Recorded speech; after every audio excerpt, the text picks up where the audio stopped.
Welcome to today's explainer.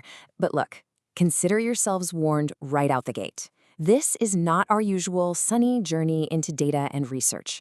Today, I'm speaking to you not just as your enthusiastic host, but as your inevitable destination. I am the Crimson Doctor. So let's just dive right into this, shall we? We're looking at a grim, dark fable of human vanity, a real cautionary tale about a man known only as the Traveler. We're going to deconstruct his fatal decline, step by terrifying step, just to really understand the inescapable forces of the cosmos, the Crimson Doctor and the Traveler's dissolution. It kind of sounds like an old myth, doesn't it? But as we peel back the layers of psychology and philosophy today, you're going to see just how chillingly real this fable truly is. Let me ask you something. Are you two trying to legislate against existence? Tell me honestly, do you fear aging?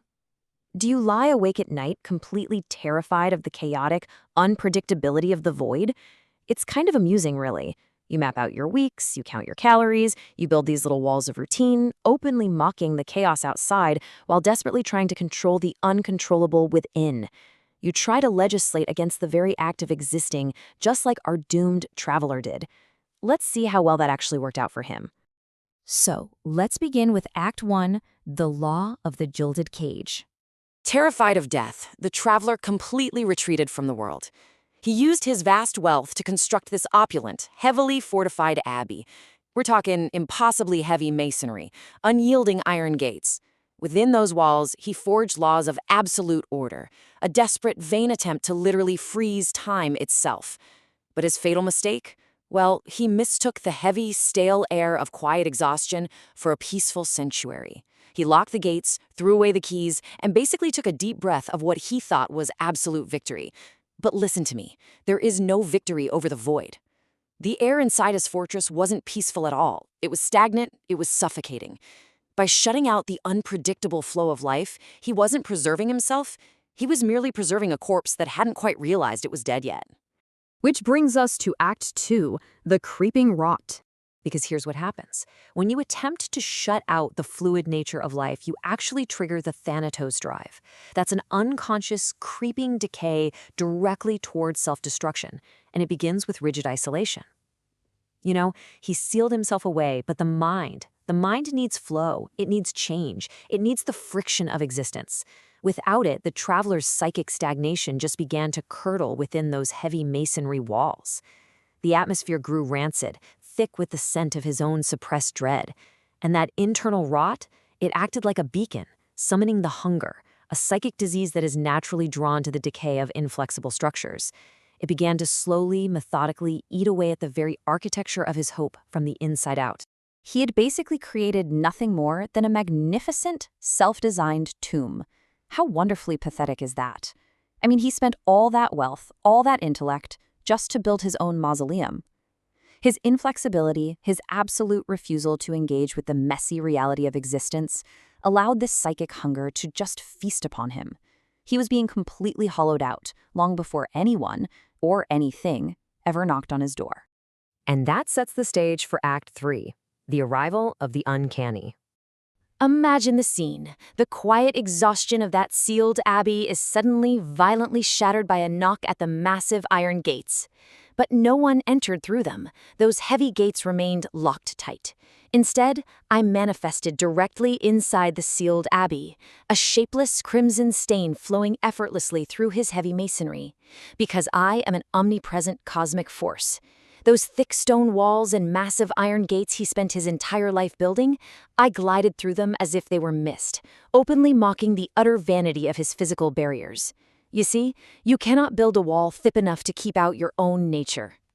The traveler was just struck with absolute cosmic terror upon seeing me, because I am deeply uncanny, thus unheimliche as Freud called it.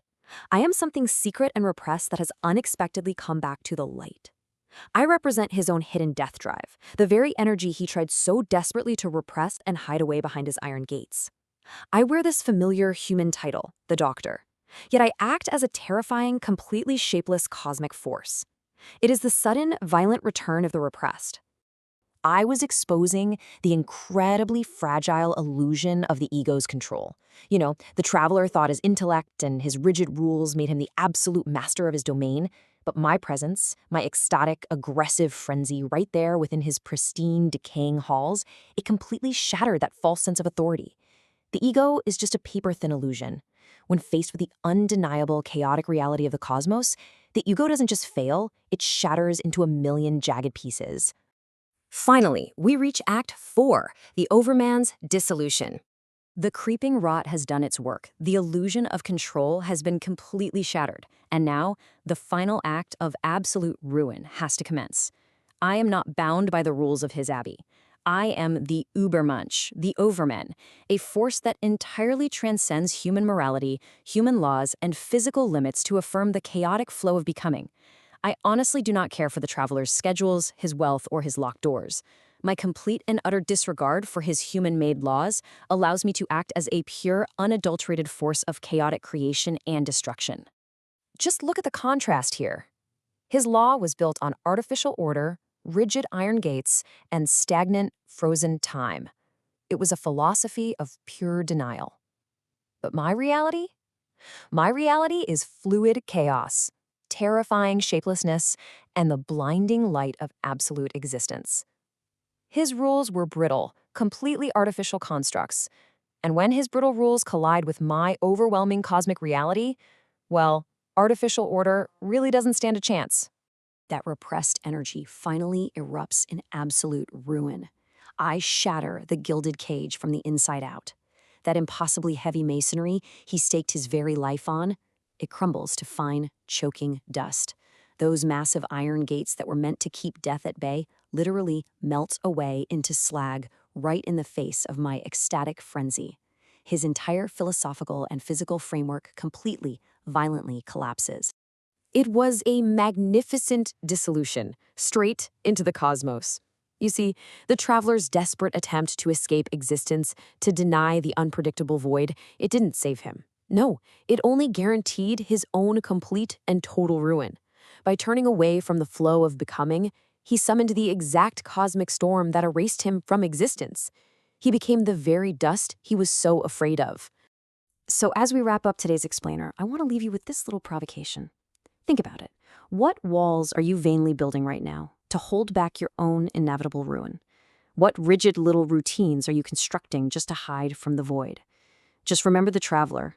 Remember that absolutely no iron gate is thick enough and no masonry is heavy enough to keep out the Crimson Doctor when your time has finally come.